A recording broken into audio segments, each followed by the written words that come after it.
Hello, man. This is Howard Dare. Thanks for stopping by. So, I want to talk about reclaiming the system for men because I believe that the system has been taken away from men, that this culture, society that we participate in is actually harming us. And I don't even know that it's intentional. It could, look, people with power and, money and influence, they want to hold on to it. That's all. That's all.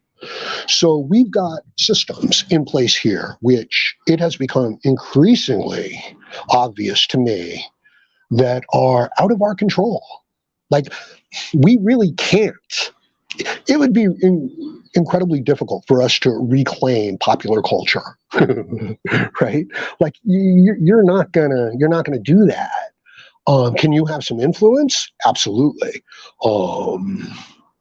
And from a MGTOW point of view, do we even care, right? I mean, we're taking care of the individual man. Want to get a message out there strong enough so that the men recognize that there is something for them. But no, can't be a popular culture movement. Cannot be, because the people who control popular culture, they have their own agenda. This is why even when a MGTOW individual self-reliance argument, wins the day, it's just one tiny little skirmish in a world of gynocentric, popular culture, female-based systems. So they can afford to lose the skirmish here and there. As a matter of fact, it's actually to their advantage. Yo, what's up, AP 530? Is this the AP 530? I'll bet it is. How's it going, bro? Long time no see. Yeah, coming around. I just want to get content out here. I'm not looking to get a lot of views, anything like that. I just want to get, this aspect of the MGTOW message out there. The system is against you. The system is against men. The system is against strong individuals. This is a mass media, mass marketing, gynocentric popular culture, okay? Even if your view gets out there, it's still within the context of their framing. So, it's not going to matter. What we're hoping for is that this message can get through to the individual man who's struggling in his life, and that this, message and this information can give him a map, a guidepost, a way to avoid some of the trouble, okay? That's my plan. That's my idea. That's my goal, right? So the idea that I might, I'm talking to individual men, okay? I'm not talking to tens of thousands of people. I don't care. I'm not going to reach those people. Those people want dancing TikTok videos. I know what they want, and I could give it to them. But it still would not get the message across that you, as an individual man, need to reclaim your life. And I know that deep inside of you, there is a part that is struggling, that is confused, that doesn't understand that you're doing the right things, or you think you're doing the right things, and it's not working out. And that's not right. We can fix that, and it won't take long, so hang with me. MGTOW Smurf here, ladies and gentlemen. Chris Mitchell. Hey, bro, how's it going, Chris? I see, you're upgrading those thumbnails. I see that, you're upgrading the titles and everything like that. Very impressive, right? Especially for the Emperor of Canada, but I do think you're going to need the whole North American continent, to really make it stick. Emperor North America. Yeah, good stuff. Hey, Sacred Wise here. Thanks for your great comments. This is what I appreciate, I want to create the dialogue. I want to create the connections between the men so that there can be the genuine, real help.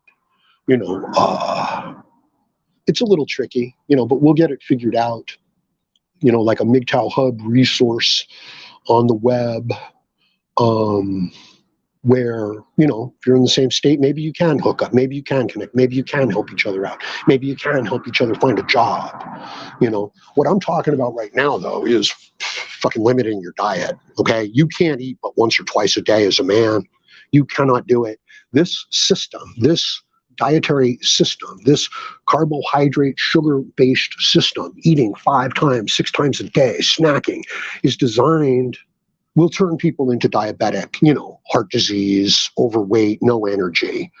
And then they'll just go along with the trends. They'll just go along with whatever marketing trend is out there and realize it's not just marketing, product, it's marketing social movements. Okay. And yeah, there's people in the background, within these operations that are essentially guiding it. They are the brains behind the operation. And there's not so many of them. And they don't even know who they are necessarily, but we are talking about editors. We are talking about presidents of universities, but not necessarily individual reporters and stuff like that. They're just the front pieces. So there's this system in place that's designed to just keep men and human beings as basically retarded consumers who just chase after their own dopamine all day long.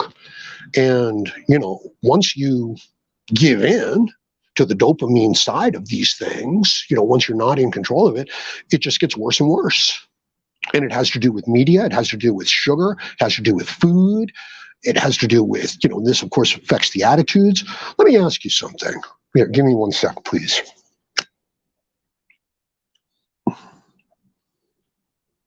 Why aren't most men really, really successful, really strong, capable, independent, successful, running their own businesses, doing what they think is important in life, making their way in the world? Why aren't the majority of men like that? Because they're not. The majority of men, and I'm not, me too, right? I'm sorry. No, not in great physical shape, not running their own business, working for someone else and struggling and dragging yourself through it, not living a great life, but rather just getting by. See, that's the key right there. Just getting by. That's all we can do. That's all this system is set up to let us do in this life, is to just get by day to day, and you'll barely have enough energy to do the errands that you need to do in your life. And the reason why, well, one of the main reasons why is because of the sugar, is because of the insulin response, because you're snacking 5 times a day, blood sugar spikes, insulin spikes, because it's saving your life, and it puts all that extra sugar into storage, fatty liver, in the gut, fat all over the place, fat in the joints, water retention, salt retention, no energy, no nutrition, and it's happening, 5, 6 times a day. Right. And then the person's waking up, and the man is waking up in the morning and thinking, I got to go start my, business, start my contracting business, my trade. And he's got no energy. He's got nothing. But if he'll stop eating 5 times a day and eat once or twice, like his ancestors did for 120,000 generations, where they would wake up, go out and start hunting and gathering food, spend all day doing it, gather the food, bring it home, eat the food, and then rest and go to sleep. But the point is that they weren't spiking the insulin levels. And that's what leads to, this genetically, hormonally modified modern man. You've seen the pictures, right? The evolution to the upright, modern man, and then, maybe carrying his tools, things like that. And then no, now he's got a donut in his hand and a soda in his hand, and now he's all out of shape. Now he's got no energy. We're a world of that because we have that option, because we want to feel good.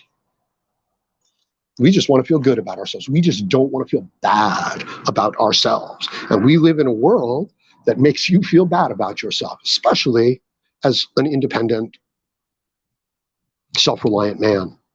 How dare you? The audacity. We will show you. The group will show you. And, understand, we just don't want to feel bad. In other words, we would much rather watch, some TikTok videos of a girl dancing than we would, then have a discussion about, our physical health. Like we're dying, and it's like, I've got the information for you to save your life. This will restore you within a few days. If you will just eat once or twice a day in a small window and not spike that blood sugar too much, within a few days, boom, your energy will come back. The fat, the water, the bloating will come off of you, right? And it's true for a man, okay? The round face will go away after a while. The fatty liver will go away. Energy will come back. Hopefulness will come back. Okay, but you can't participate in this system the way that they do. Why contribute to a system that doesn't GAF about us? Give a fuck is what he's saying. Well, exactly. It's worse than that. You know what I mean? We are like birds that hang around with pigs, and the pigs want us to rip our wings off so that we can be like them. And quite literally, metaphorically, no, fat like pigs. I mean, that's not the way human beings are supposed to be shaped, with the puffy faces and round bodies and all that excess body fat. Come on, we're killing ourselves. And, it's this high carb, mass-produced processed food that's spiking blood sugar, spiking the insulin, building up insulin resistance, putting the person into fat storage mode and keeping them there all the time. This is why you can't build muscle. This is why when you're working out, you're like extending 85% effort and you're not even getting 5 or 10% results, because it's sugar. It's insulin. It's the frequency of it. It's the idea that the system is never clearing itself out. Now, you can control your access to the system. You can't change the system. You can't change the media. We can't change popular culture. We can't change, the way our food and what food is distributed.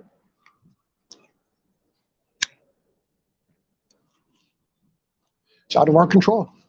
It's gone into the hands of, large moneyed interests, and bigger than the corporations, bigger than the governments, and there is no reason for them to let go of their power. There's no reason. But you can reclaim the power in your individual life still. You can do it. Now, if I could only make it fun, you know what I mean? If I could only make it to where it was like dancing TikTok videos and flashy, easy games that would then impart this knowledge. Because given the choice, people just want to, have a good time, so. This is Albert Einstein who said that. Don't try to teach the kids, try to let them have a little fun and then sneak in some of the teaching in there. That's the way to go. But, I'm not doing that. I won't do that. Chris Papa is here. Thanks for stopping by, bro. Chris Mitchell, what is going on? I'm going to be doing a recap chill stream tonight. Had my little guy last night, and he was off the hook crazy. Yeah. I was reading an article that older men need to reproduce because this is where the mutation, the genetic variation, kicks into the gene pool. It generally doesn't with the younger men. So we're breeding, just generations of young men who are just slaves to, their attraction to the women. The system is using that and will not let go. And it is subtle enough and smart enough that it won't be obvious. You know what I mean? It'll work. The bait will work. They will take the bait. Because it's this system of rewards and access, sexual access. And there will be little rewards, which will encourage the dopamine, which will then entice them into the gynocentric system, which will then potentially destroy them 8 out of 10 times. And not only just potentially destroy them, it's designed to just rip them into pieces. Like your own energy levels, you don't have it. Yeah, so why? Why aren't the men successful? And the answer is because they don't have the energy. They are literally we are literally at like a 5% energy reserve. You know what I mean? Like we are at a stage all the time, most of us, not all of us. I'm talking to the people who are out of shape. There's some of you that are in shape, that have got this going on.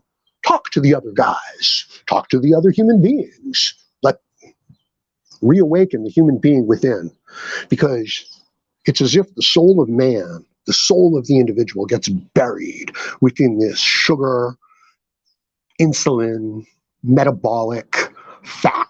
And it's literal too. I mean, it's actually happening. So this core, this soul deep within the individual over the years is just buried more and more and has less and less energy. And this isn't true of just men. This is true of the women too. But it's designed for the women. The fact that the psychological, the emotional, the cultural, the societal, the ethical, the philosophical is then combined with the diet and the physiology and the biology. Come on. Who's got much of a chance there? I'll tell you who's got a chance there, all right? A healthy young man who's raised by a strong father. That's who's got a chance there. A young man who perhaps involves himself in sports in some field with a very strong masculine ethic and then pursues that. Now, understand, that's still a blue pill philosophy. You know what I mean? That's still a sacrificial animal philosophy. But at least he'll be strong and healthy. At least he'll have some place within the system. Okay? Men don't have a place in the system. It doesn't matter. You could be the top of the line engineer. Okay? You could be the best worker in the place. You can be the person who invented the place and built the place and then went, public. And now they're kicking you out.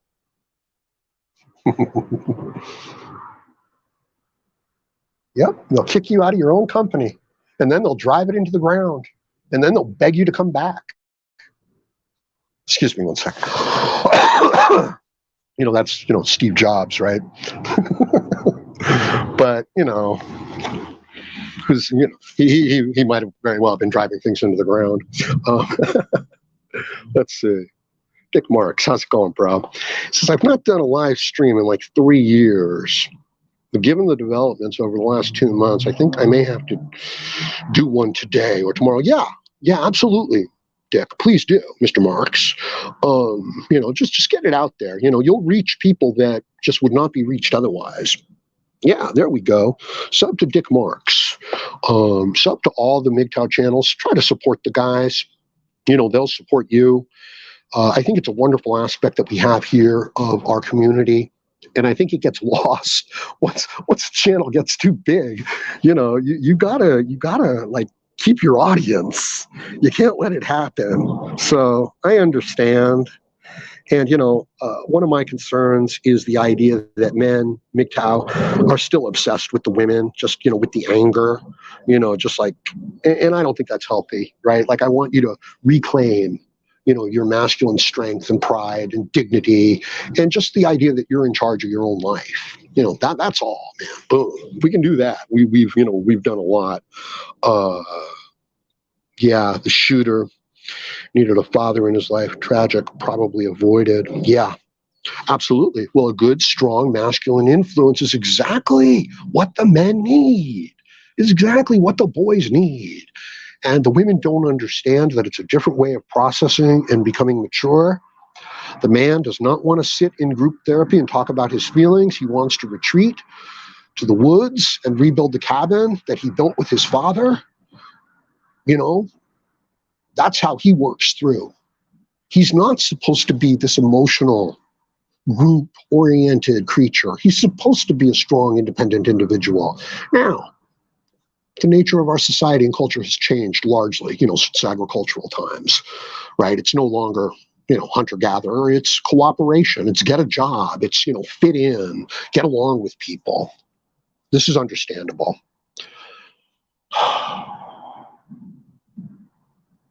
But,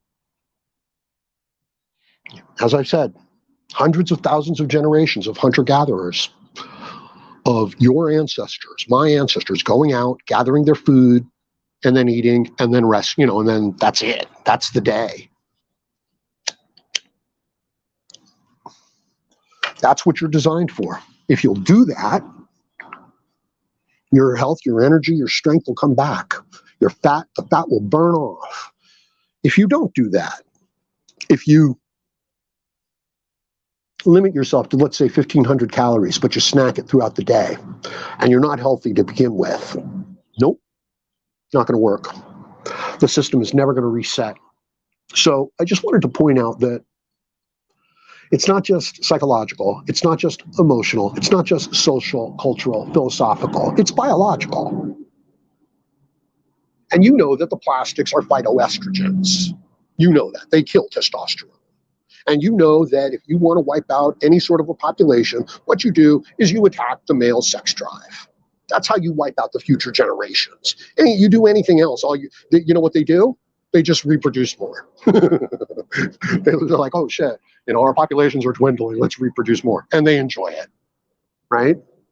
And look at, the mouse utopia experiment. What is this really telling you? This is telling you that if you give a population everything it needs to survive, and there's no conflict, that the physiology is built for that.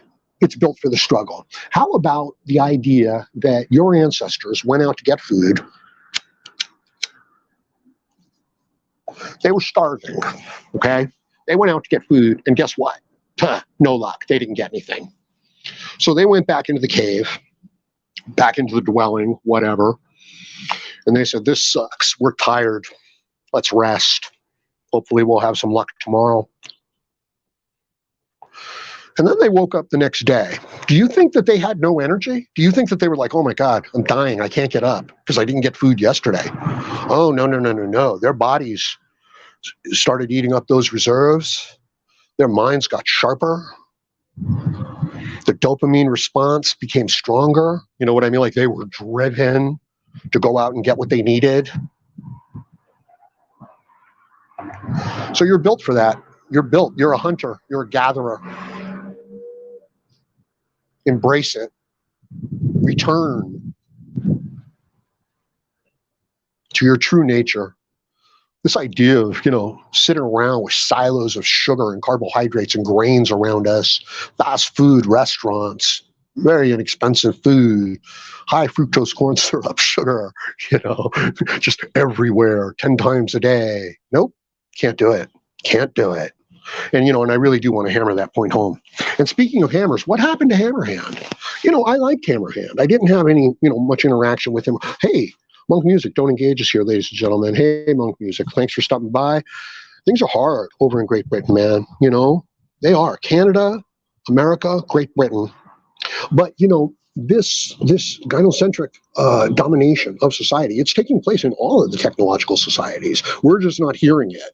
We don't speak the same language. They process it differently. But no, it's it's going on in all of the technological societies. Got to keep insulin levels under control. That's the only way. Once it's controlled, your leptin gets a chance to do its job. Exactly. And you start feeding on the fat storage. You start cleaning up the system. The energy levels start returning. Exactly. But you've got to give the body a chance. And it's that crazy, it's that vast number of insulin responses. Like, I don't even care. You want to sit down and have yourself a soda? Okay. You should, it's only 40 teaspoons of sugar. That's all it is. But you'll be okay. Want to have some pizza, a burger? Fine, whatever. Whatever, you're 2,500 calories. Fine, whatever. Just don't do it 4 times a day. Do it once a day. Do it twice a day. That's it. Let yourself be hungry. You'll feel that hunger coming on, the ghrelin. That's the hormone that kicks in. And yeah, the stomach gets that kind of empty, cavernous feeling, and you get a little bit of a lightheadedness, but it passes. You take a sip of water, and you go do something, it passes. And then the energy, starts coming back. So I really, really want to recommend that to you guys. Monk Music says, hi, Howard Dare. Glad you're back on top form. Well, I'm focusing on a different level. I just want to reach the individual men with the with the individual message that can potentially help them. If I can do that, and I can plant those seeds, and I can help a few guys get back in control, maybe even start doing content, then if I have to disappear for another 3, 5, 7, 10 years, and I come back, guess what? There'll still be men here helping men. But when the channel gets big, yeah, the guys, the people running the channel, they turn their attention towards making sure that they continue to get views, and it's a harder thing to do. I know this, so I don't judge them harshly. Sacred Wise says, I highly recommend training with primitive weapons. Camp out with lean-to shelters. Dance shirtless around a fire like a caveman. I promise you, gents, you will connect to the universe. Exactly. Get back in touch with your hunter-gatherer warrior. Okay? And the only way to do it is to cut down the insulin response. Cut down the sugar. We didn't live on sugar. We had animal meat and fat, okay? And we had nuts and berries, and occasionally we had fruit, but only at certain times of the year, because it only comes ripe at certain times of the year, right? Like you can have, fucking meadow full of apricot trees, but it's only good for like a few months, like, late July. I don't know exactly when, but you can't just, chow down on this stuff all year long. MGTOW for life. We will never go back to the plantation. No, you can't go back. It really is the red pill. You can't go back. But you don't have to be bitter and angry. That is not... That, eventually, the anger can come down a little bit. You can realize that, okay, here's the deal, all right? Life is hard. Life is unfair at times. You can do everything right, and you can get really hurt. And people can do everything wrong, and wow, things can really turn out for them. And you can do this for every day of your life. And it can never work out. That's the truth. Sad. Okay? That'll depress anybody, won't it? That's right. That'll make anybody want to quit. That'll make anybody angry, bitter. That'll make anybody nihilistic. Hey, we're all going to die. So what's the point? What is the point? The point is for you to have a good life. This is your life. Have a good one. It's yours. It's not mine. It's not the country's. It's not the religions. It's not the school systems. It's not the companies. It's yours. Have a good one. And for all the unfairness, okay, for you to say, I am still going to step forward. I'm going to deal with this situation. I'm going to be resourceful. I'm going to have a decent attitude. I'm going to make the most of it. I'm going to make it great. That is your triumph. That is the triumph of the human spirit. Yeah, it's unfair. The system's, it's crooked. It's a rigged game. If you play it, you will lose. And there is no other game. That's really unfair. But you're going to step up and you're going to step through that fire anyway. And you're going to see yourself doing it. And you're going to know that this was the test. And now you're going to be able to pass that on to the others because it's going to be unfair. And it's not going to work out. But they're still going to have to be strong enough to step up and step through. So that's the message that I'm trying to get through, that I'm trying to get across. It's got nothing to do with girls dancing on TikTok.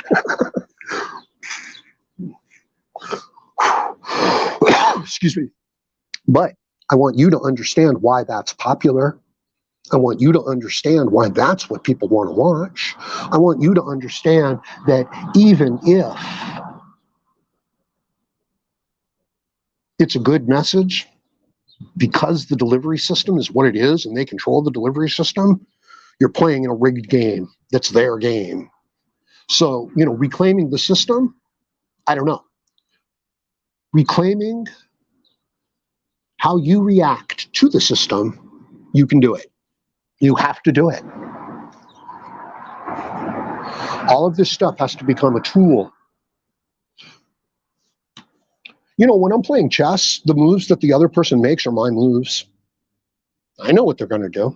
The only time I lose is if I make a mistake. If I don't see something, I do something stupid, and they see it, and I pay that price.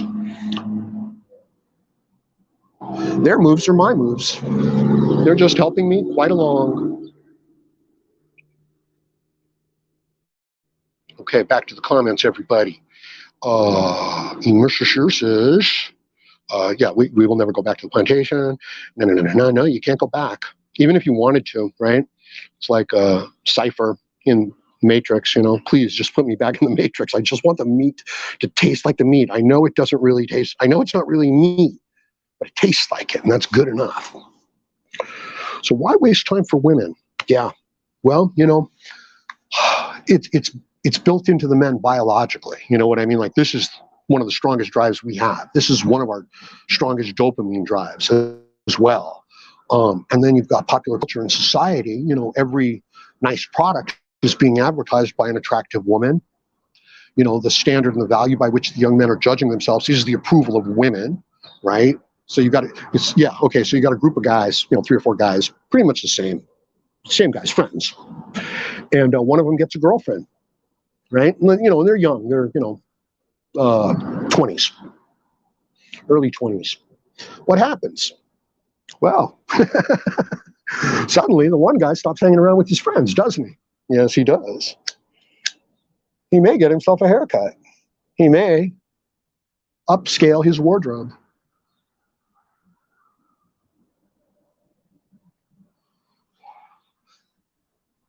He's instinctually and biologically driven, you know what I mean, to go that road. And you can't even be like, bros before hoes, man. You can't even be like that. You know, best friends, you know, turn on each other over a pretty woman. So it's built into us, and the whole system is geared towards it. And I'm talking about all of the media that you watch, all of the advertisements, all of it. And, you know, even the diet is geared towards it because it's sugar. And it's this, you know, blissful sugar response, which starts storing up that fat and just feels so good and tastes so good. And then you want to rest. You know, the Spartans didn't feed the boys like that. They really did starve them. And, you know, they really did make them fight for their food. You know, like, here's a pit, here's one piece of meat, here's 2 of you fighting. But the women, the females, the young girls, they gave them, you know, rains and pastries and sweets. And they become rounded. They become, you know, round face, but not the men. So do yourself that favor, please. Do it with me. Let's see. John says, way too many politicians doing the female voter worship. Not until the fall of the system as it is today will it change for the better. It will be ugly, but what the hell? Yeah, right? And it's true. You know, they placate the female mindset because this is the fear-based, this is the security-based mindset. This is not the strong, resilient, independent mindset. And it's not their fault. They have the children, you know what I mean? They are physically dependent, so they are much more open to this type of an appeal. And that's why, you know, of course, the politicians are using the fear, and they just want to, the individual politicians, there's no power there. That's a figurehead. That's somebody who's, their speeches are written for them, how they look, how they behave, how they cut their hair. This is image. How they speak. This is image. Ted Cruz, right? Started, you know, grew himself a nice thick beard and mustache, right? Made him much more masculine looking. No, it's the people behind all of this, you know, but it is the male biology, it is the male psychology, it is what we are trained to do, and they're using it against us. And the men can't even get healthy. They can't even have a decent life for themselves. Don't be a cipher, be Neo.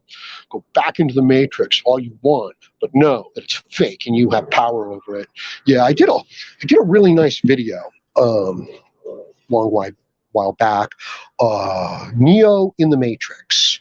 And it was actually about the neocortex, right? It's actually about the rational part of our brain being able to govern, our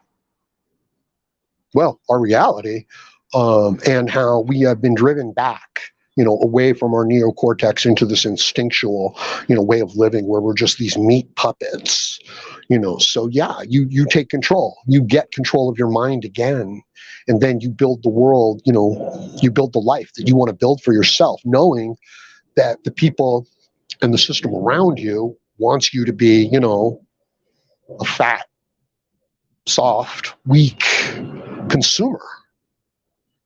And that it's going to, and even the people around you, that's what they want too. That's what they've done. They've succumbed. So what the hell are you doing trying to step out? Kind of like, everybody in the Matrix can recognize anybody who's really not in the Matrix. Sacred Wise says, meditation for the brothers. I am a man, a beautiful primal spiritual animal. I am the why of everything. I like that, the why of everything. I carry the sacred seed of life. All is within me to reclaim my power. I am man. Thank you, sir. Thank you for saying it. Because I really do feel like there's this little part, the soul of man trapped within, the overweight, sugar, wanting, emotional validation from the women. I feel like there's this, little spark that's trapped inside of the men, and that it's just buried, and they can't turn it back on. They can't get that engine going again, but you can get that engine going again. All you got to do is let yourself be hungry, throughout the day, and then eat, and you'll be fine. Like, it's not like you won't get your nutrition or anything like that. You'll be fine. We cannot free a slave that holds on to their chains. Well, the experiments on learned helplessness, where they just electrocute the mice, they put them in the cage and they just electrocute them. And eventually the mice, first they're jumping all over the place trying to get out. But eventually they just lay down. And when the shocks come, they just lay there and take it, because there's nothing that they could do for so long. And then they open up the cage, where the mouse can leave. And they don't. They just lay there on the floor and allow themselves to be electrocuted. Learned helplessness.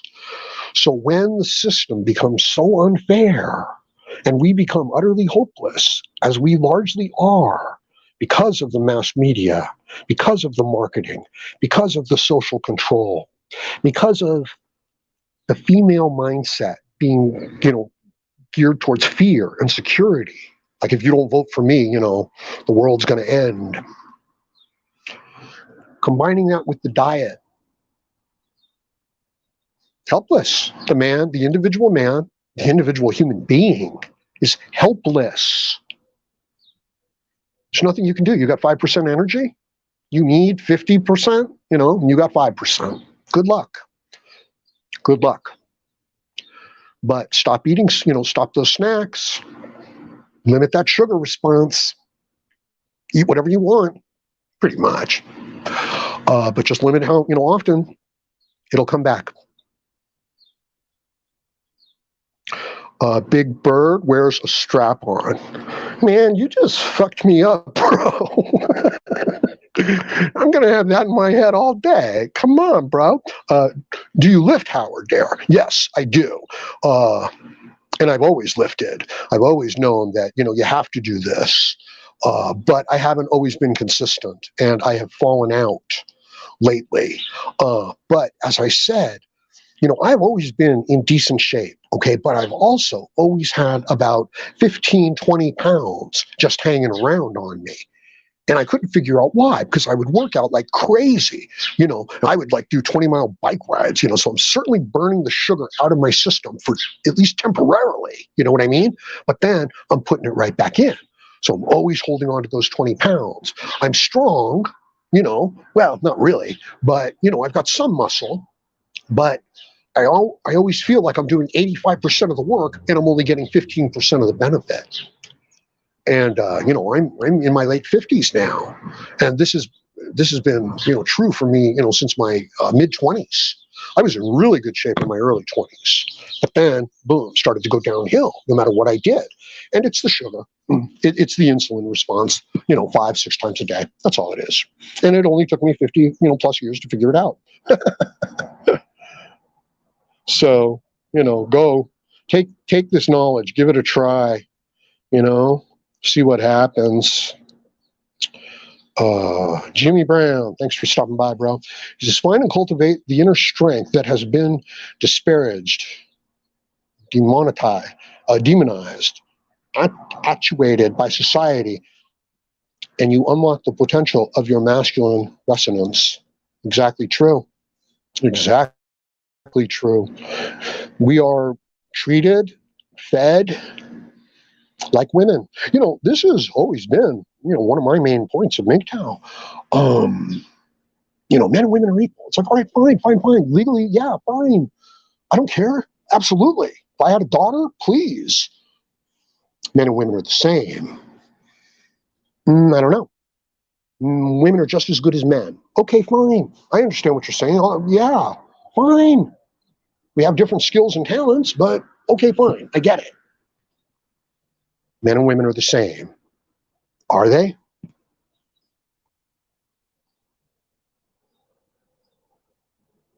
What if the young man starts to think that he is like the young woman? See, that's the danger. That's the danger. That the young man thinks that he is like the young woman. And he's not. He's certainly not. He can't really cry. He's not going to get that level of help, that level of compassion. He's not supposed to. He's not supposed to eat like that. But he doesn't know. And nobody's there to tell him. This is why I say, you want to know which young man has a chance, and it's the young man with a good, strong father. Isn't that sad? That the young man who has a chance, of being strong and healthy and effective in life, it's going to be determined whether or not he has a strong male role model and influence. A good one. And this is what our system tears down. By design, my friends. Not like, oh, we're just going to hurt the man. No, it's by design. And it's not even personal and hateful. It's just that, look, we control this society. We control these elections. We control these media platforms. And if we encourage an emotional mindset, we will continue to control. And if we encourage a rational, independent, self-reliant mindset, we will lose control. And if you go along with the group, you will lose control of your own systems. But if you can follow the ancient wisdom, follow the examples of the successful, strong individuals, then you too can go that road. And that's what I want. That's all I want from MGTOW, man. That's it. Yep. So since I, have cut this, the sugar out, I can tell that the energy is coming back. It's a different kind of energy. I'm more inclined to actually get a little winded and sweat. But I'm going to start bringing in, my regular lifting and working out again. Drink coffee and deadlift 500 pounds. Yeah, absolutely. Now don't start out trying to deadlift 500 pounds, but yeah, you can get up there. Strong, fit, healthy man, sure, 600 pounds maybe. Working out with, build yourself up to doing reps with, 300 and squatting with about 250. I mean, you're essentially looking to deadlift twice your weight, and then you're looking to squat with 1.5 times your weight. So yeah, if you're 200 pounds, yeah, you're looking to deadlift 400 pounds for training, for reps. And you're looking to squat, 300 pounds. But that's built up. Yeah. Let's get back to, we cannot free a slave that holds on to their chains. It feels good. Feels good to have a lot of sugar. Feels good to work for someone else. Feels good to not have to worry about so much in life. What a deal that we offer, the modern industrial man. So, like I said, like 125,000 generations we have spent as hunter-gatherers. About 400 generations tops have we spent as an agricultural, species that has silos of grain and candy bars and fast food places and can eat 5 and 6 times a day. Maybe 200 generations. And then modern industrialism, only about 20 or 40 generations doing that. So you've got to be true to those 125,000 generations, your biology. Sorry about that, people. I'm outdoors, right? Yeah. Yeah, making all kinds of noise. It's more important that I just come here and talk. That's all. Maybe I'll reach a few people, a few men. That's all. Hell, maybe I'll reach a woman or two, right? Create, maybe help the next Ayn Rand. You don't think we do stuff like that, but we do. We really do. I've had the opportunity and good fortune to be able to reach millions of people. But you just reach, a handful. Modern marketing is really something. You could reach 100 million people and you've still only reached, 0.0000001% of, the people. It's very interesting. It's very interesting. The idea that you could build a giant community on people who are fans of Sherlock Holmes and Dracula, right? You could become the #1 resource in the world and become a multi-billion-dollar corporation on people who like Dracula and Sherlock Holmes.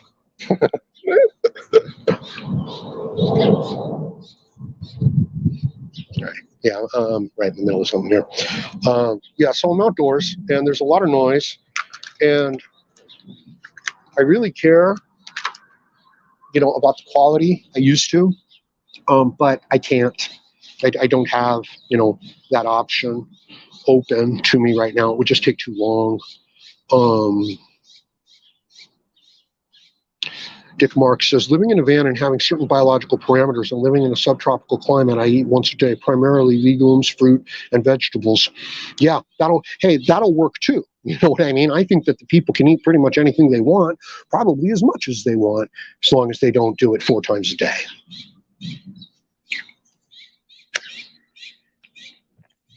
All right. Keeps me lean and my system is burning clean and efficient and allows me to tolerate the heat far better. Yeah. Human beings being able to tolerate heat. We sweat through our skin. We're the only ones who do it.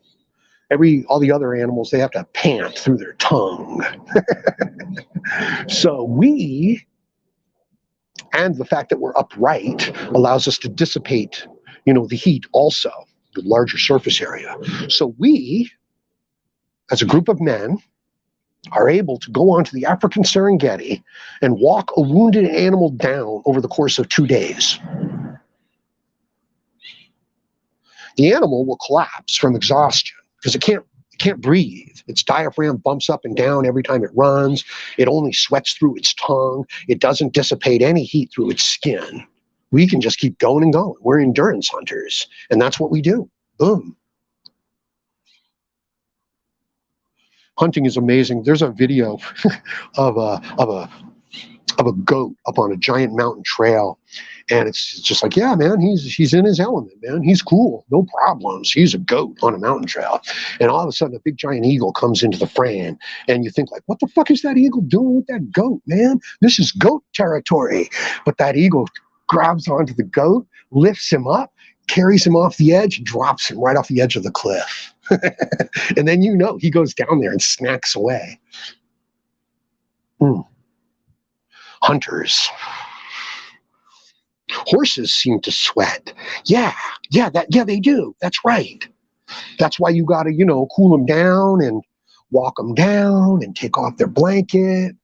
You got to watch how they cool down. That's true. The horses do. It's just that most of them don't. you know, and we have this, you know, adaptation. We walk upright. And of course, you know, the further idea is that in doing that, it freed up the biological resources to develop the big brain. You know, and of course, having, you know, the view of the horizon, you know, the eyes in the front of the head, upright, boom, that's a good deal too. So we have to be true to our nature. We have become genetically, hormonally modified human beings. This is not what we're supposed to be. We're supposed to be lean. We're supposed to be muscular. We're supposed to have energy. We're not supposed to be emotional and get all upset and cry. We're not supposed to be joining into these giant group mass movements. We're supposed to have our own individual lives that we care about and our own small group of people that we care about, you know, like 30 people or so. This is the monastic lifestyle. Modern man thinks that what he needs to be happy is to be rich and have money and to have friends and to be famous and then to be able to do whatever they want health-wise, you know, eat all the food they want, blah, blah, blah, blah, blah. This is not the key to happiness at all. This will make you very sick, and you'll keep chasing after it. Of course, the key to happiness is meaningful, purposeful work that you care about. A small group of friends where you can have a positive impact in their life and they can have a positive impact in your life. And lastly, a little bit of alone time so that you can chill out, get your thoughts in order, know how you feel, and make the right decisions, you know, about your life moving forward. And that is the monastic lifestyle, right? That's like, you know, living in a group. You know, you do part of the work on the monastery. The other, you know, they help you, you help them, everybody gets along. And you grow, you know, you become stronger, you learn new things, you become more active in the community that you care about, that cares about you. This is happiness, health. This is happiness. Having enough, not having a mansion with 50 rooms in it. What do you need 50 rooms for? To pay for it. You'll have to pay for it. You'll have to pay for the heating and all of that stuff. There might be instances where, you know, you might need it for like CEO stuff. I don't know. You know, look at what Elon Musk did. He sold all of his properties. Good for him. You know, he said he held on to like one of his houses, is what I've heard. Yeah, and he lives in like, you know, one of those small little habitat homes. It was pretty cool though. I mean, it was pretty nice, you know. And if you've got yourself, you're 750 square feet. You know, you're an individual and you've got your bathroom, you've got your kitchen, you've got your living space, you've got your sleeping space. Ooh, what do you need more space than that for? What are you going to do with it anyway? In a van down by the river. Yeah, Chris Farley, a motivational speaker. Yeah, he was funny as fuck, man. Later, guys, traveling to work. You have a good day, Milk Music. Always good to see you. Hope things go better over there in Great Britain. All the best. Yeah, One Fast Jackie's here, ladies and gentlemen. He was doing a big live stream last night. I was trying to get in there, but my equipment just doesn't handle it. You know what I mean? Let's create an army of alpha men and take over everything. I think that's just going to happen naturally, Jim. I don't think we have to do that. I think that if the men will just take care of themselves, restore their health individually, that good men will come together and will try to do the right thing. It's true, but I feel that the system is so against us. There's so many, you know, powers, influences that have their hand in the pie that the young men don't really stand much of a chance. And this is why MGTOW and the red pill is so important. Now, you know, the aspect of it, of just, you know, complaining about women, just, you know, constantly preoccupied with the women and how their nature is bad. That's, you know, that's a different form of attachment. It is, but, you know, it's moving in the right direction. So I'm good with it. You know, Howard sending best wishes from the UK. Thank you, Paulie. And I'm sending best wishes to the UK because, you know, they've always been a little bit more socialistic. They've always had a little bit stronger of that European postmodernist view. America really broke the mold, you know? It really did. When it said, you know, we are a capitalist nation, we're based on individual rights and freedom. No, it's not perfect. The people at the top will always have more power and there will always be some corruption. But this is the basic system. And, you know, motivated self-interest, free markets.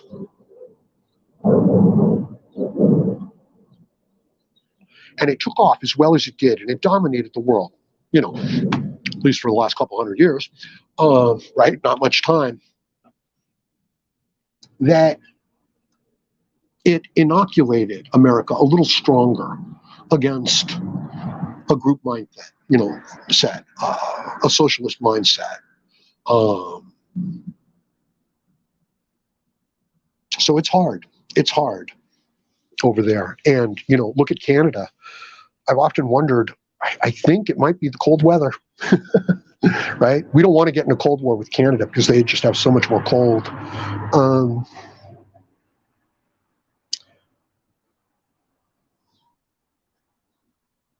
The technological society,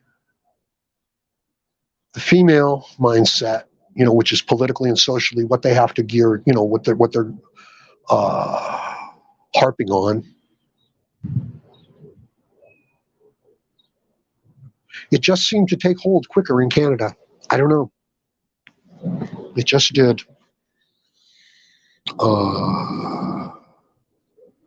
What else is going on here in the comment section? Thanks for stopping by, everybody. Thanks for hanging out. I'm going a little longer today. You know, I was just doing like 15, 20-minute videos so that I could get a message out there, and hopefully people would watch it. But you know, yeah, I like hanging out too. I used to do many hours live streams. Wait a minute. We can't just move on. Sacred wise, so society has stolen the sacred seed from the ram to the mountain, turning him into the wolf, and the wolf is coming. Yeah, you know, I love metaphorical language. I really do. You know, but there's other times, you know, when I want to get really, you know, precise and things like that. And I know that the type of talks that I do, they're subjective. There's no, it's not like, you know, a well-documented, well-researched, you know, video presentation. It can be what people want it to be. Hey, hold on one second, people.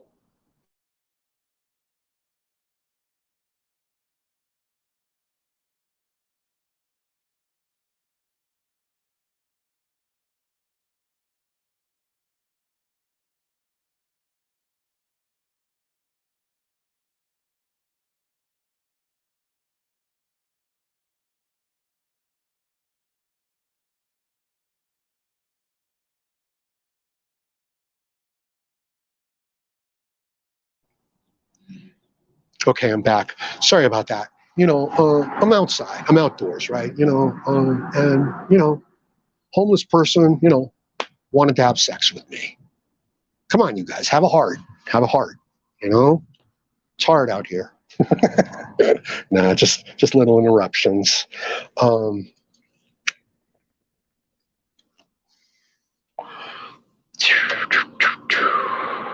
Happy Webster is here with the great, you know, frog, the meme. What is that, Pepe? Yeah, I want to talk to you guys about memes a little bit. But Happy Webster says, all roads lead to Israel. People get mad when I say it, but I've never been bashful. Why start now? No, be true to yourself, man. You be you, you know? You do you.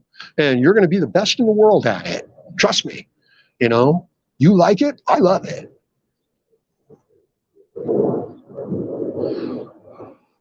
You got to be true to yourself, but you got to find yourself.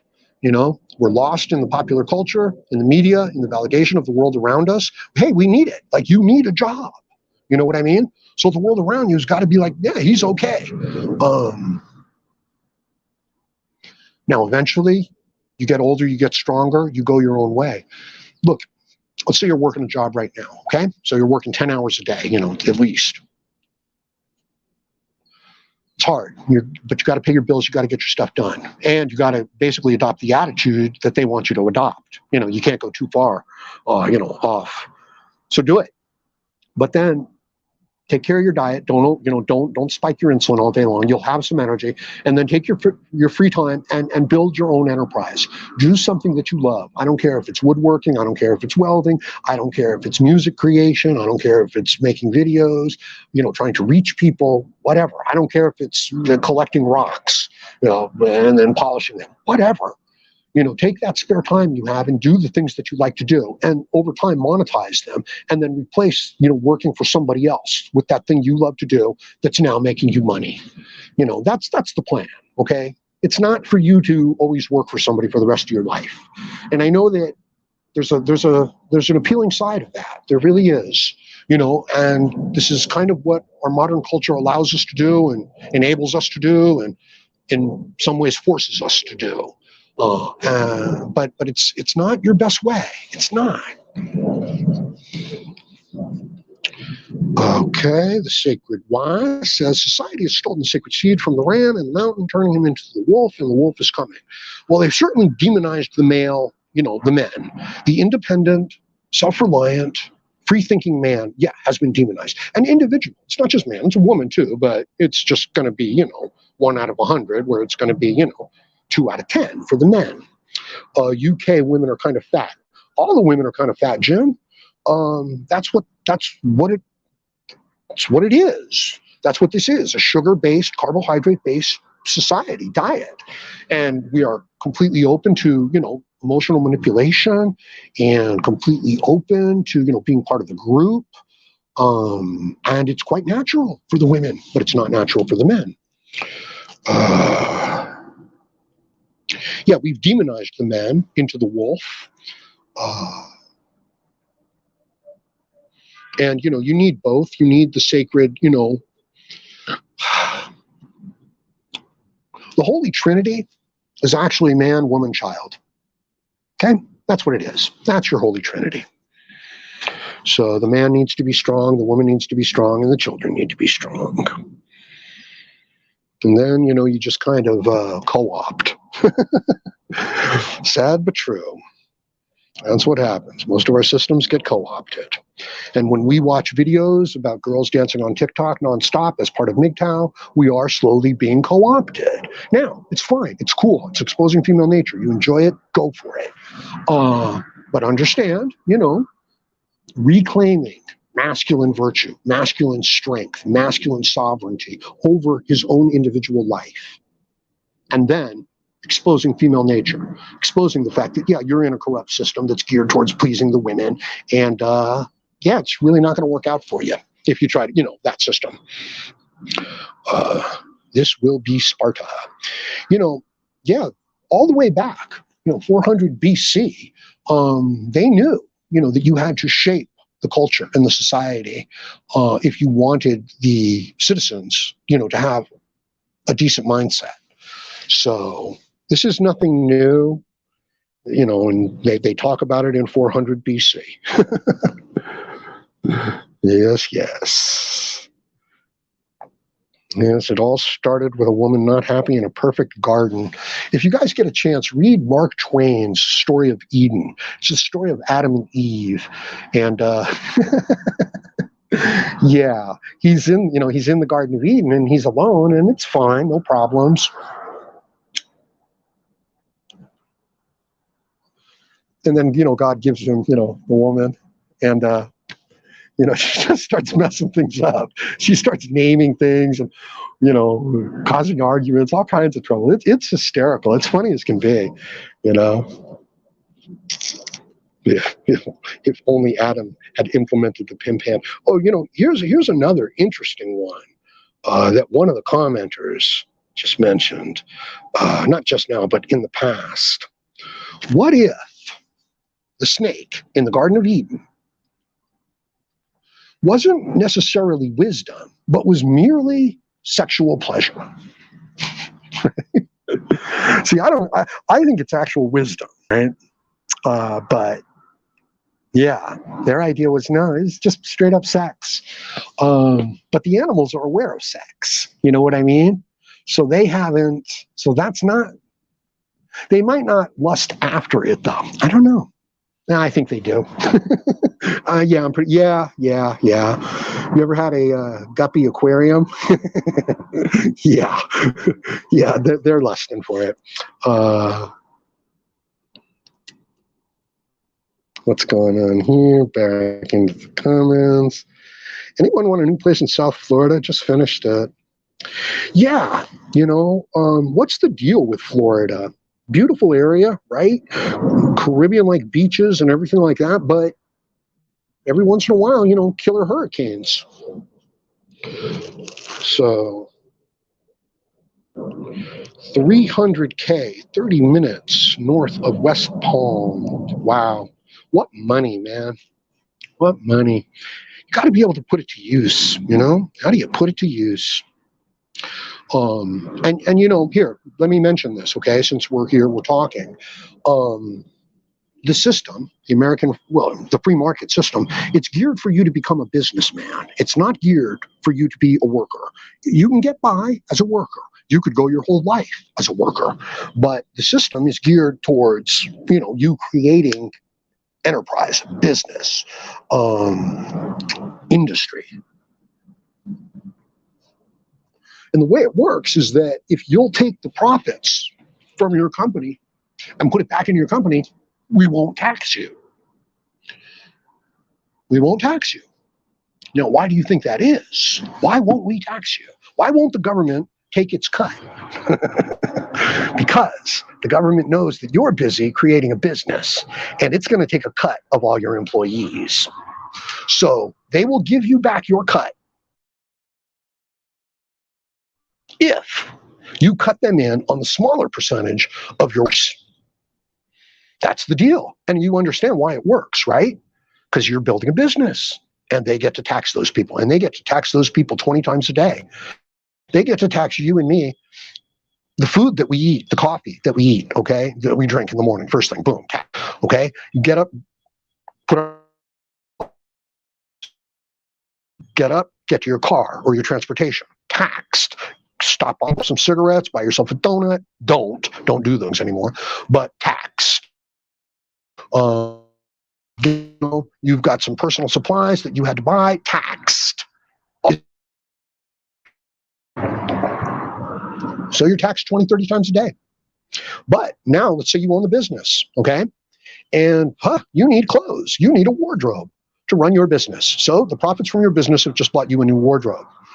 And you know what? Your staff needs a new wardrobe too. And it just so happens that your staff is your family. So your wife and your kids now all get a new wardrobe because they're part of the business. Okay. And you're going to need some transportation. You're going to need a fleet of cars. You're going to need at least 3 or 4 nice Mercedes and BMWs. And it's part of the business. And it goes to your family. And you're going to need retreat property because you're going to want to do a corporate retreat in Hawaii. Or West Palm, Florida. Okay. So, you've got to buy that 300K property there, right? You're not getting taxed on it the same way that you would be if you tried to just buy that outright. So that's what's going on.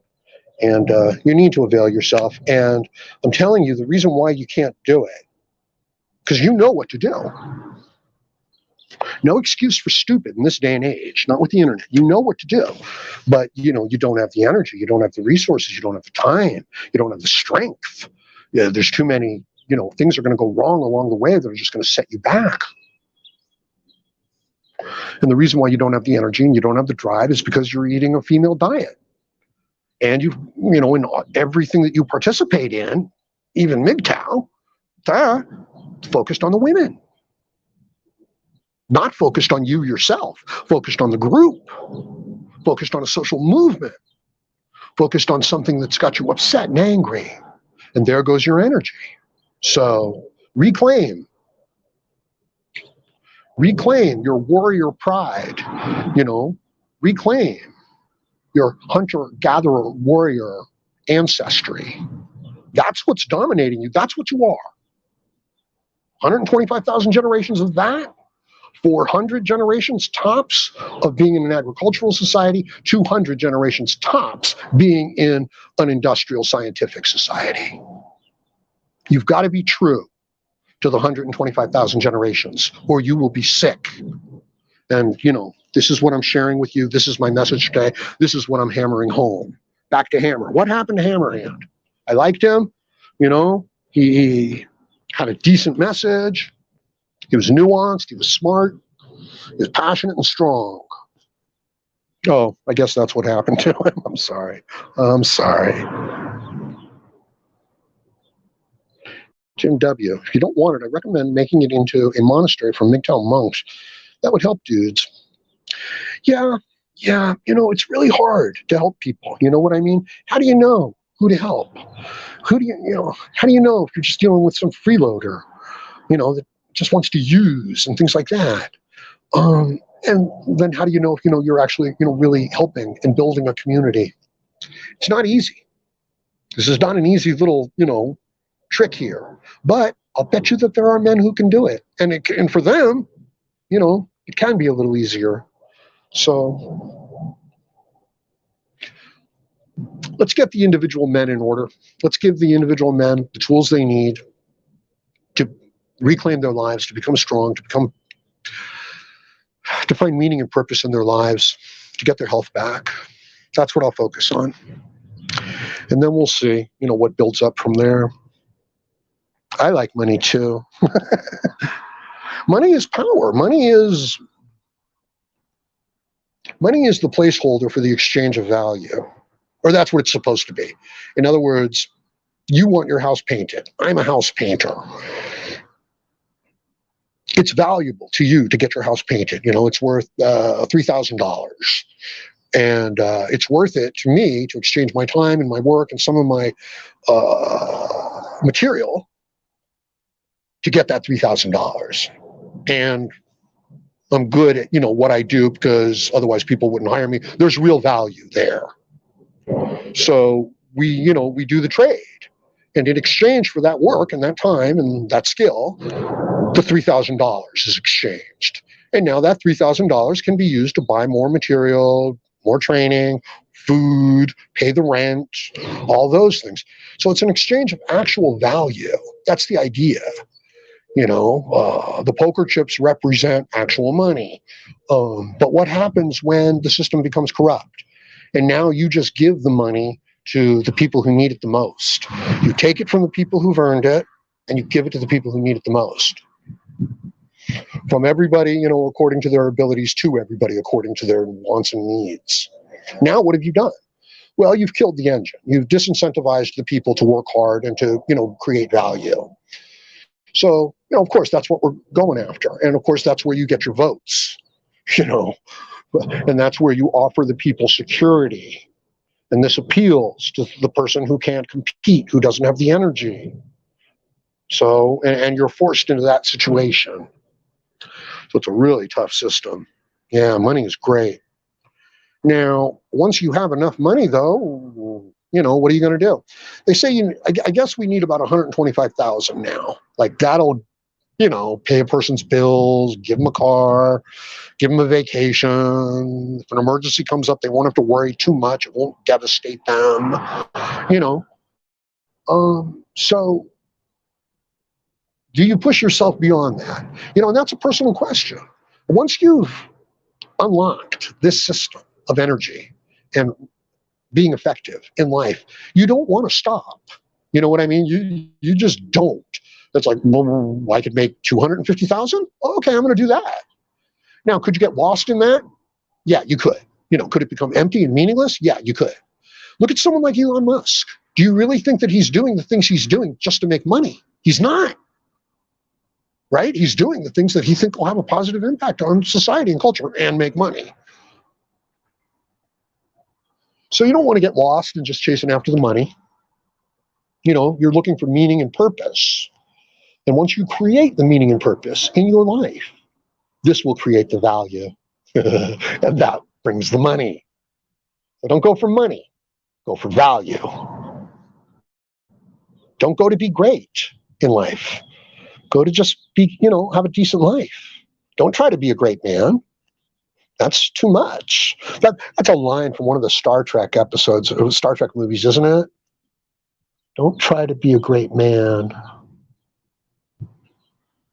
I'll tell you what, go ahead, try to be a great man. We need you. We need great men. We need great men in our individual lives. Become the great man that you were meant to be. and use the tools of MGTOW and the support of the MGTOW community to get you there. Don't get too lost in your anger. Don't waste too much energy in your anger. I know I'm angry too. I don't blame you. Right? We should be angry. It's unfair. It's messed up. But don't give into it. You know, trust me. You're smarter than that. You're better than that. You've got more to offer than that. And once it gets rolling, once it starts up, you'll know it's true. But this world is not going to let you get started. It's not going to let you know it's true. Yeah. You know, talk about MGTOW monasteries and things like that. What about just the idea, not even, MGTOW monasteries, what about just the idea of like self-help? Not necessarily drug treatment, although addiction treatment is really what we're talking about here. Because it's addiction to the food, it's addiction to the sugar, it's addiction to the media. And it's the lack of control that the individual, has in their individual life. So what about the idea of setting up? There's a need for it. There's a market for it. Is 100% of the truth. Money is freedom. Yeah, money is power. It is. And, we exist in a free, market society where a certain amount of freedom is open to you. Now, some people might say, like, oh, capitalism is corrupt. Go work in an Amazon warehouse and see what you think about capitalism. Well, at least you've got an option to go work in an Amazon warehouse and make enough to get by. And there's no reason why the person who created that production system shouldn't be the one reaping the majority of the benefits from it. That's the way it is, So we get these people that are like, capitalism isn't 100% fair and there's corruption within it. It's like, yeah, there's greed within it and there's control within it, and there should be, but then you've got, your crony capitalism where, geez, if you guys had read Atlas Shrugged or even seen the movie, it's actually a 3-part movie, you'd understand that it's crony capitalism. Like people come into political power and they like give a contract to their friends, for $100 million, and then they short on the contract and do a bad job. So we're not getting the market value. You know what I mean? It's not that free market, but there are aspects of it. It's the closest thing we have. So avail yourself of it, men. Right? Shit, this isn't even like a man issue. This is, you're a strong individual. Like I said, I want to create the next Ayn Rand. Right? Hoping some young woman is listening to this and saying, holy smokes, Howard Dare is right. And she's got the mind, like one in a generation. And you know what causes that? That one in a generation mind? Mutation. That's what drives evolution. And I don't mean negative, horrible mutation. I just mean genetic variation enough. It's like, okay, we're gonna take this person, and you know what we're gonna do? We're gonna give them 20% more brain and 20% less physical strength. It's just gonna work out that way. Let's see what happens. And that does seem to be the case, right? That the smarter people are, the less physical strength they seem to have almost. And it's not a direct correlation. I'm just saying that people in Southeast Asia are usually pretty smart, but they're not very tall. I'm sorry. This is the kind of stuff that'll get me in a lot of trouble, right? Yeah, sad. Yeah. And that's what I was talking about earlier, too, that when our biology changed and we started walking upright and we were able to dissipate the heat and the length of our intestines changed, it probably freed up a whole bunch of biological resources to develop the big brain, over the generations. But now, we're totally out of evolution. You know that, right? You're not hunting for your food. You're not controlling your appetite. We're not doing that. So the idea that, the best hunters and the smartest, builders and things like that are the ones that are reproducing, it's like, no, it's not true. the ones who have the highest victim claim on resources within a modern agricultural society, industrial, scientific, agricultural society. And that has to do with media. That has to do with how you are perceived as a group, not how strong of an individual you are. But that could still become the determining, and should be the determining factor in the quality of your life. You can do that, but you got to get out of the group mindset.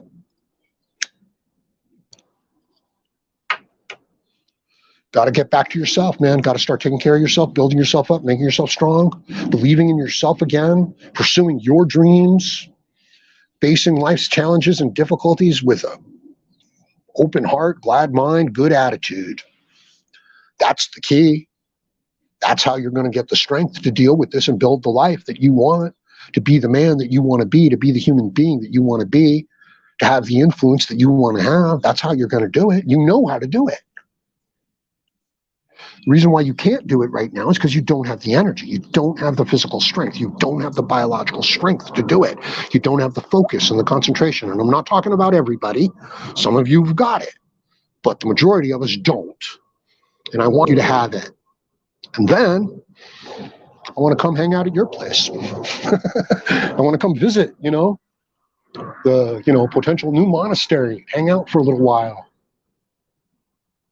Have some barbecues, have some steaks, play some music, have some talks, and then move on to another place. That's kind of cool. And we could do it too. And we wouldn't have to commercialize it and turn it into bullshit, But it would still have human problems with it. It wouldn't be the perfect MGTOW solution. It wouldn't be like that, Here, in theory and practice are the same. In practice, they are not.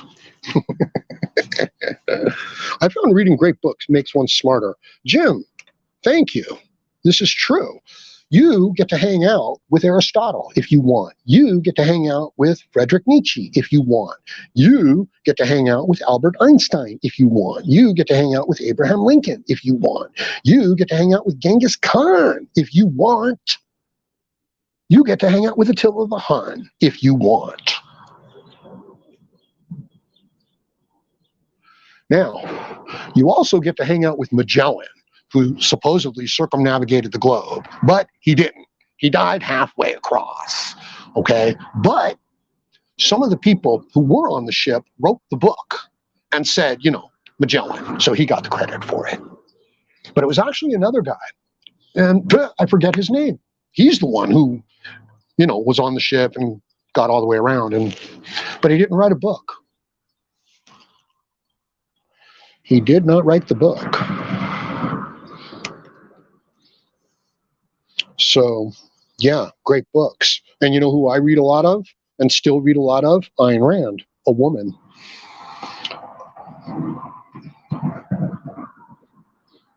Whose talk is more about MGTOW than, certainly more than Schopenhauer. But, we don't like philosophy too much. It's really important. It really is. It's the most important thing. Like we think that, oh no, getting money and living and having a good time, that's what's important. No. Philosophy is above that. It really is. First, you have to have your metaphysics and your philosophy. Then you have to have your epistemology. You have to be sure that what you think is true is true. You have to be able to prove it. And then, only then, do you develop your ethics. Once you know what's going on and you've got it, then you can decide what to do, how to act, how to treat people. And after that, then you can decide on your politics, on your music, on your religions, all those other things. But they have to be in line with the ethics, with the epistemology, and with the metaphysics. And then, then you're operating. Then you've got an engine. Other than that, you don't have anything. You've just got a bunch of people running around getting food and stuff. You know what I mean? I'm hungry. I want to have sex. That's all it is.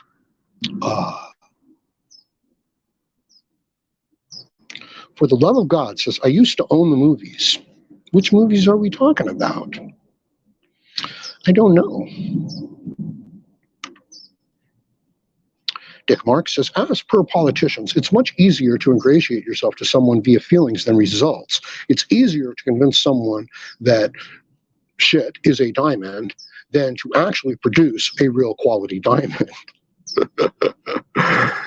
Yeah, well, that's the constant appeal to the feelings. That's why, the aspect of MGTOW where it's just the anger at the women, and it's just feeding that. It's like, no, that's the same trap. I mean, it's a slightly different trap. Like, we're talking about the trap, but that your feelings get out of control, it's the same trap.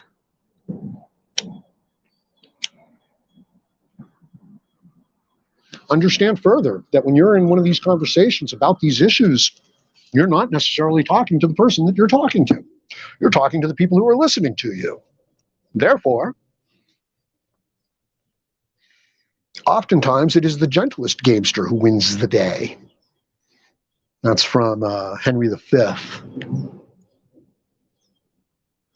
Outside of the walls of Halfer, when they finally... Yeah, there's some great speeches in that one. My gosh.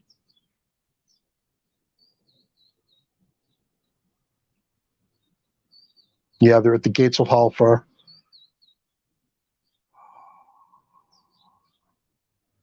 And Henry gives the speech, "Give yourselves to our best mercies while I still have control of my soldiers. For in an instant..." Yeah, then he describes it. And then Halfer says, "We are indefensible. We give you, we open our gates."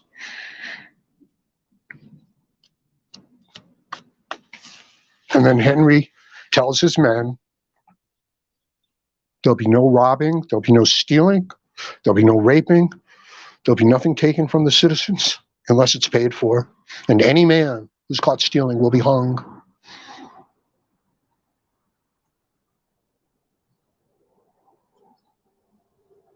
And Shakespeare intentionally, made Henry V, his most noble character with the best speeches.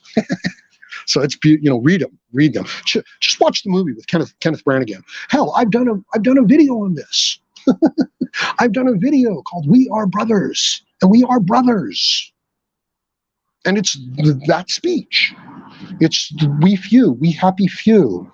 For he who sheds his blood with me today, ne'er how wild his condition. Nah, I'm sorry, I'm walking all over it. But we are brothers, MGTOW. And the reason why is because we are raised from the same gynocentric mother. We are raised in the same society. We are raised with the idea that your purpose in life as a man is to build a family, right? And biologically, you're driven to do it. That's built into your biology. And it's built into the biology of all sexually dimorphic male species. This is what it is. One sec.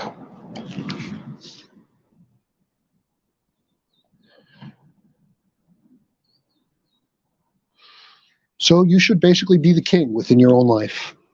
And I don't think we feel like that. I don't even think we feel like foot soldiers in our own lives. Yeah, and it's much easier to convince, to mass market.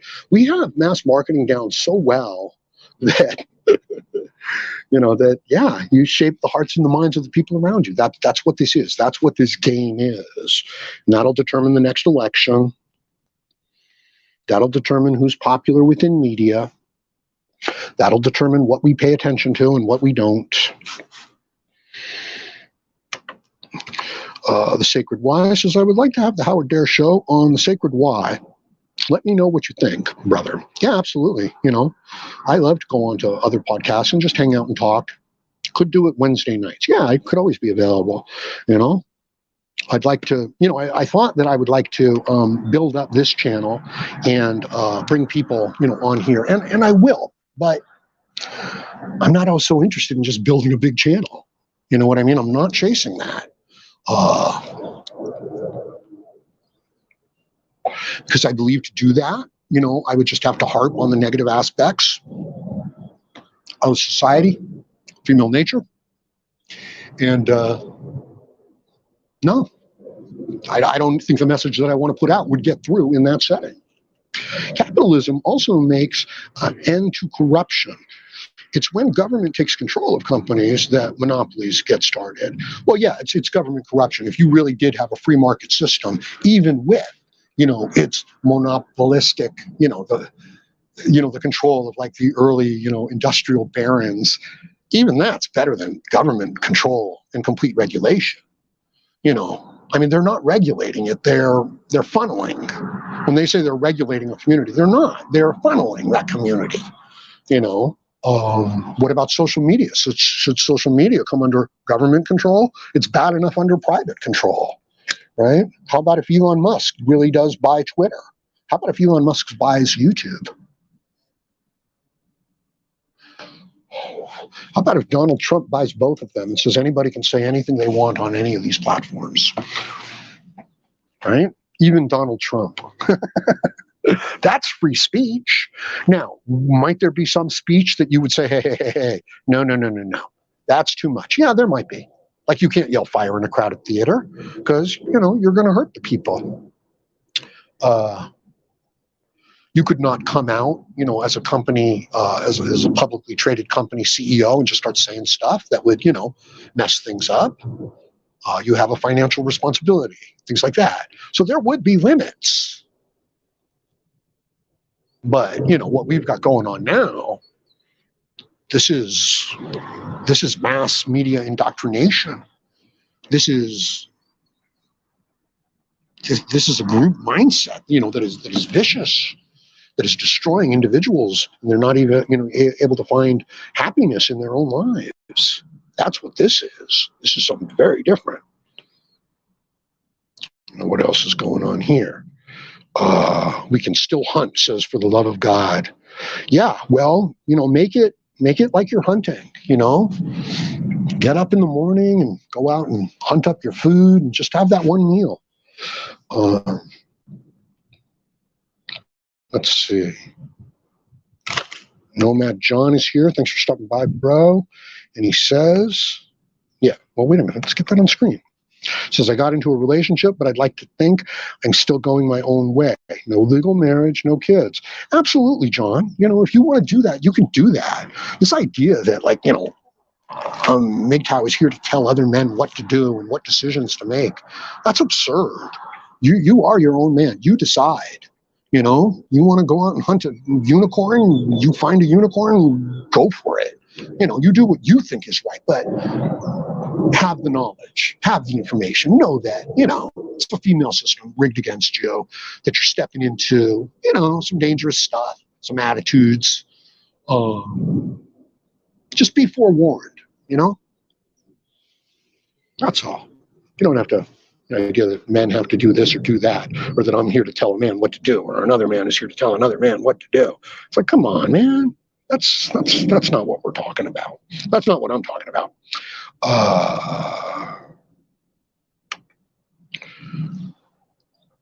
For the Love of God says, reading between the lines is finding out what they don't tell you. Yes, indeed. So,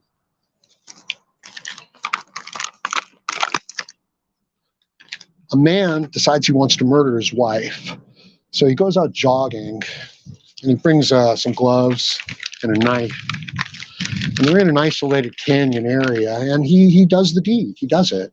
And then he runs. There's nobody in there. So he runs to the street, another half a mile forward, covered in blood. And he flags down, somebody. He says, my wife has been murdered. Please help. Call the police. And they do. The police come. And, the man says, we were jogging and I jogged on ahead. But then she didn't show up. So I went back and I found her covered in blood. And I held her and I tried to, revive her. And then I ran and I tried to get help. He says, to the police, he says, do you guys have any evidence? Have you seen anybody? Have you found anything? And the cop says, no. We're looking for the murder weapon. We haven't seen anybody or anything like that. But in the meantime, you're under arrest. And the man says, why? Why am I under arrest? And the cop says, because your hands are clean. Because there's no blood on your hands. Because your sleeves are covered in blood. but your hands are clean. So you put on your gloves, you did what you did, you hid the gloves, you hid the knife, and now you've come back with this story, and your hands are clean. And the only way they would be clean is if you were wearing gloves. So it's what's not there. So that's right. Often evidence is what's not there, what they're not telling you, what should be there but isn't there. So it's not evidence, it's the lack of evidence. And you need to be able to infer what the hell's going on within complete knowledge. And you will never have complete knowledge. You will never know everything that's going on. What a comfort that would be to know how everything is going to turn out.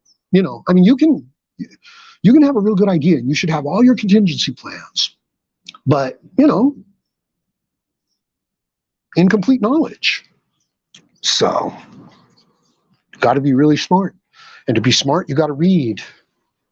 And to read, you got to have energy. And you got to be able to make progress. You know, that's the tough part. Like, I think I know what to do in life. I think most people know what to do in life. But I don't think they do it. And I think when they do it, they give up. And I think that's because they don't have the energy. Because the insulin, the blood sugar, the damage, the fat storage, no building muscle. One sec. So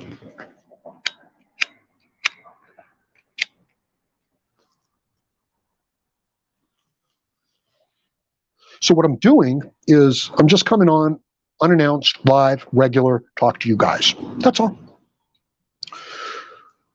No big flashy videos. I could do them. I should do, you know, some videos here and there.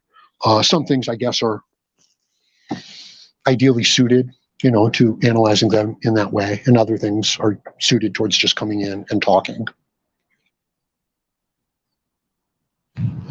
And I used to hang out over on Traversable MGTOW's Sunday morning podcasts, and they begrudgingly accepted me.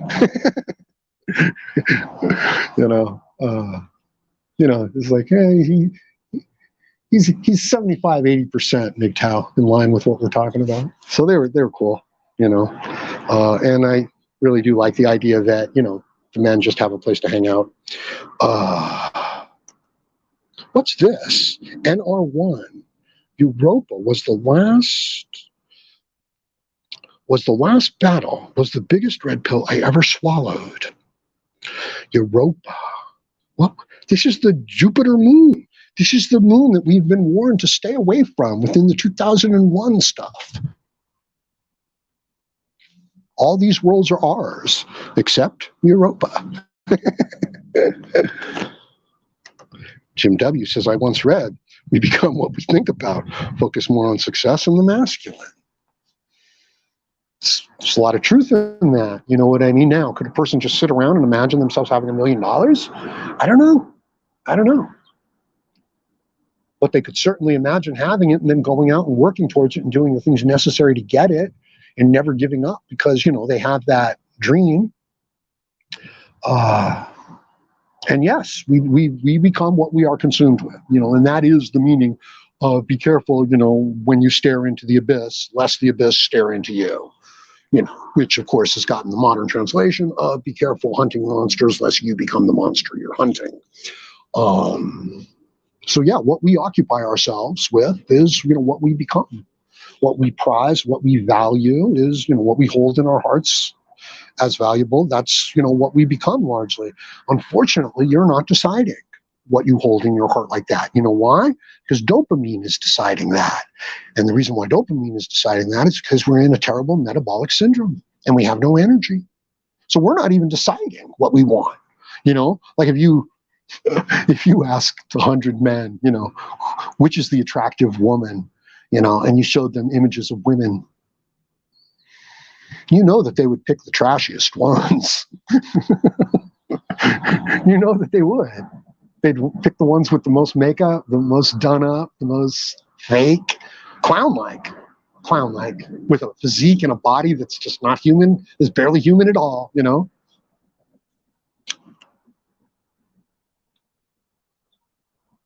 Why? Why would the men pick? You take 100 men, you show them 100 pictures of women. Why would they pick the trashiest ones?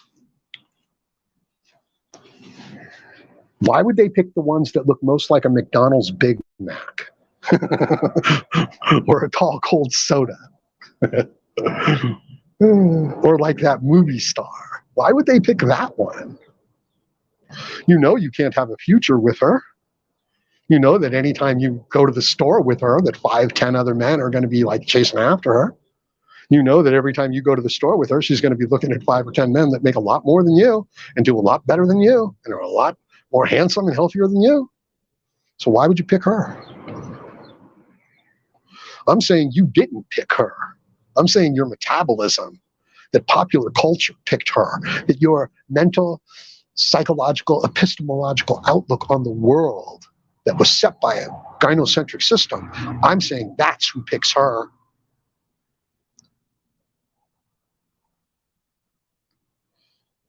Nope, you'd pick something very different. And it's true, like I was sitting once in a gymnasium, college, and there must have been 300-400 people in there. And a girl came in. That's right.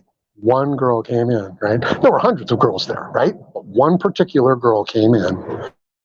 And my eyes immediately shot to that one girl. And do you think that was the prettiest girl in the room? Nope, not at all. Do you think she had the best body in the room? Nope, not at all. Do you think she had the prettiest features in the room? Nope, not at all. No, she was kind of short, kind of a little too thin. Funny haircut, funny face, funny nose. But I thought she was the cutest thing in the world. Yeah.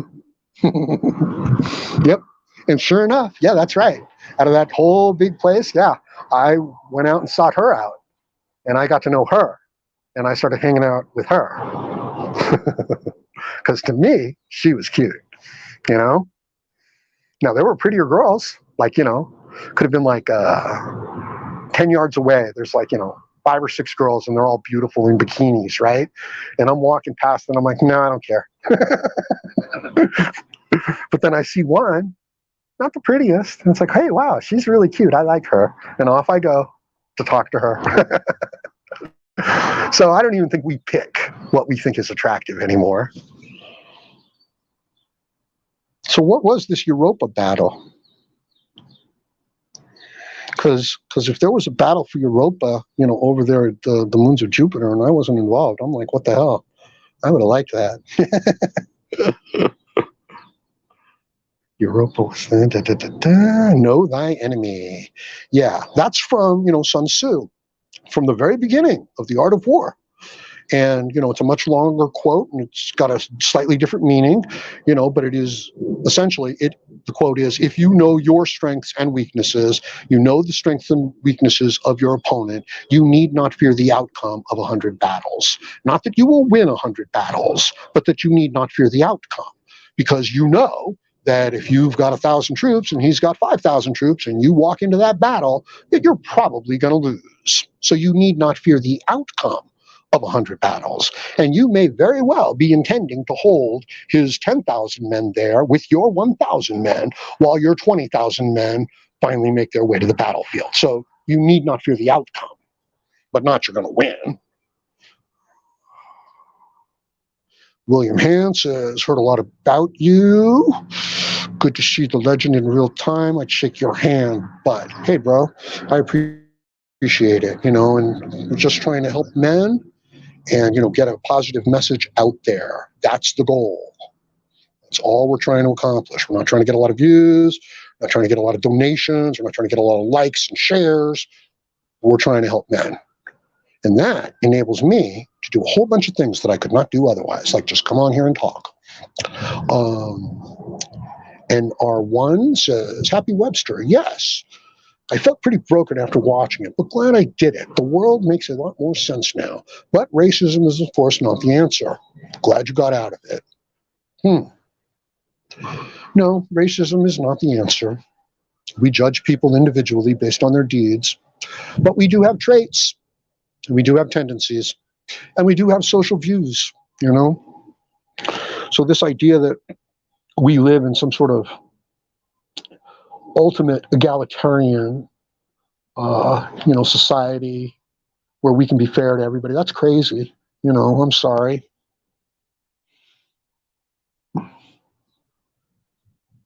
It really is, a zombie apocalypse, and you got to know who you're letting into the compound. Because if you let the wrong ones in, they'll destroy you. And this doesn't, and understand, this is the truth of it. Of course, everybody knows that this is the truth of it, but we have compassion and we have our feelings. So they show you, an image of the refugees trying to cross the river, the lake, and the drowned child. And of course it pulls the heartstrings. And of course the people who see that open up the borders, especially the women, especially the men who, are in their feelings, understand. They know that that's the appeal. They know that to show you that picture will enact that public policy of opening the borders. And they know that the debate and the conversation about the issues regarding it will not. And they want you in a world where they can show you a picture and then they can make social policy, not where you want to analyze it and talk about it. So that's part of what's going on here. And it's so pervasive through the system, and it's straight into your diet. So good luck. Use the MGTOW resource. I'm just going through comments, guys.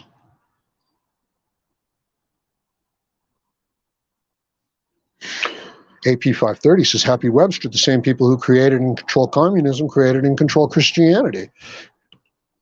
It's a control mechanism. It's just another means of control. And that's what they want. They want control. And these are the various means, the social movements, the philosophy that will enable them to gain the control, the breaking down of the system that will enable them to gain control. They can't do shit with the control. They don't know what to do with the control. They don't really want the control. They resent the fact that somebody else controls it. This is the postmodernist, idea. They're not replacing the system. They're just tearing it down. Intersectional feminism, critical race theory. We're tearing it all down. All of it is patriarchy. All of it is enforced control. So it's all got to go. And understand, there's a psychological driving force behind this, and it's a proto-communistic family worldview. It's philosophy.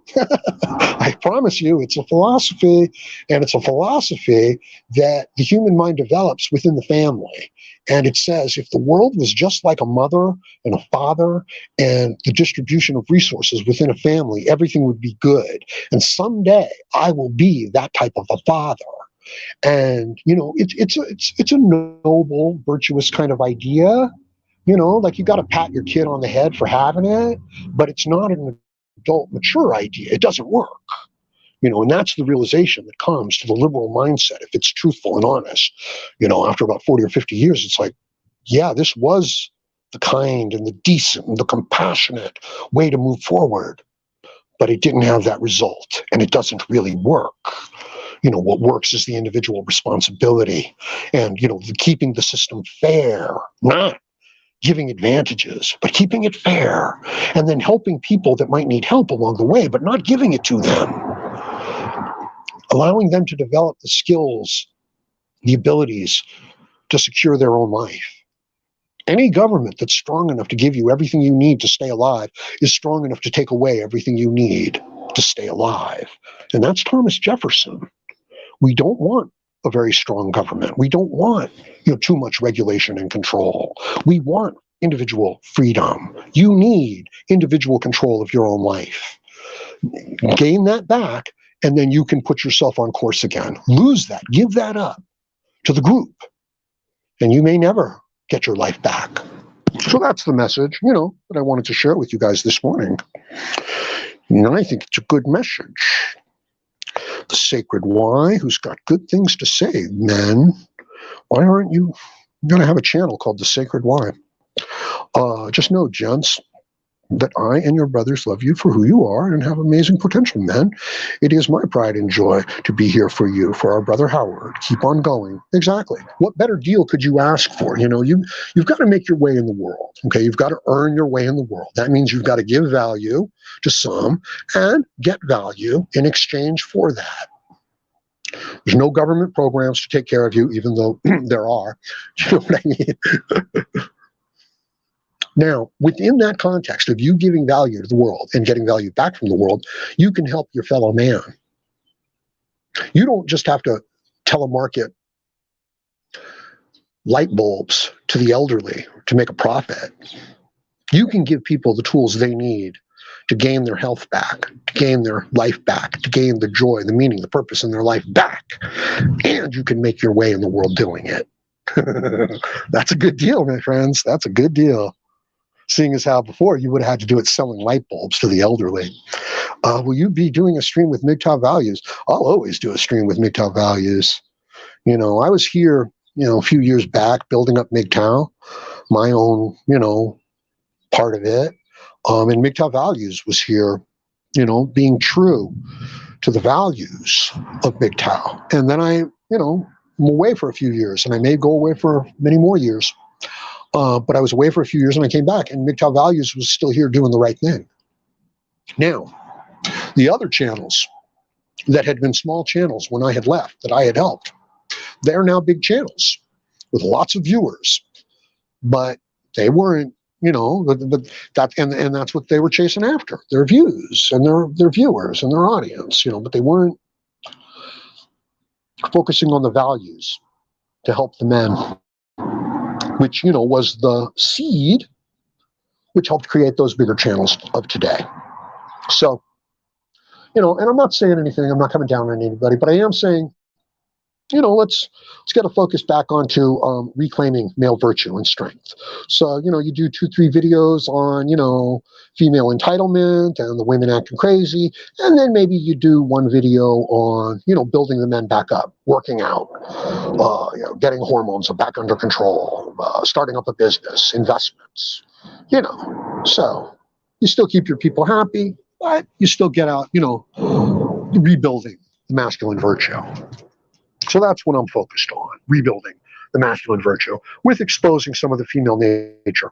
But it's not, I don't care about the individual female nature anymore. Like, I don't need to do a video about some woman coming on and saying, I'm pretty, I'm 25 years old, and I expect a man to make at least $8 million.